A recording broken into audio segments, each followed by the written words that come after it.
So yummy, diba?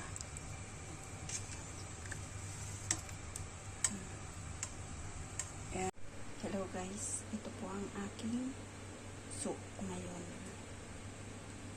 Isda. Yan po yung isdang mahaba. Ayan. Tapos, lagyan po natin ng white pepper.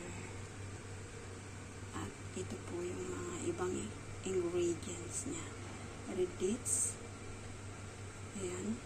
Tinanggalan ko na po siya ng buto. Tapos, ito yung mandarin peel. Ginger.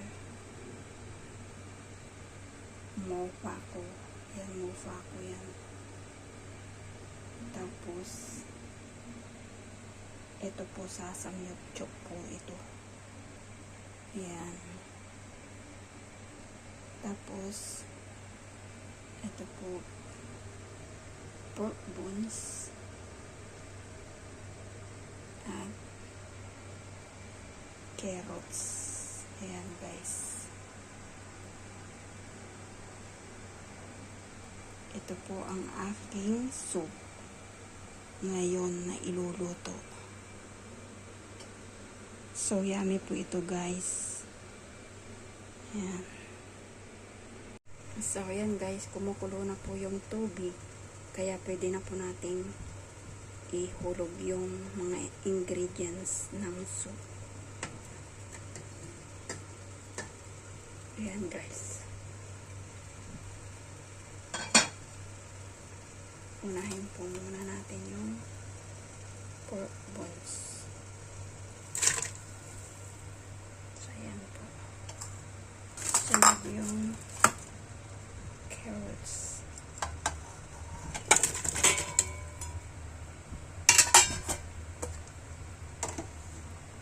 So ayan. Nalagyan natin lahat. Ayan.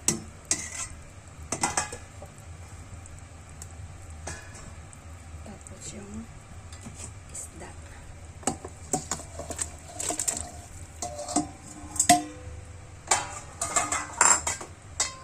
At yung pepper. So ayan guys. Pakuluan po natin ng mga 2 oras o 3 oras.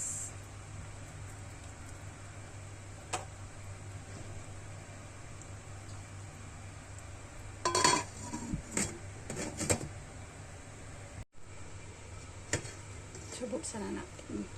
Buksan na natin guys.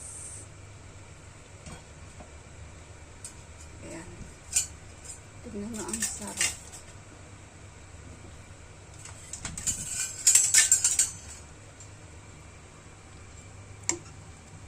Wow, so yummy guys. Ayan ang aking soup. So yummy, diba?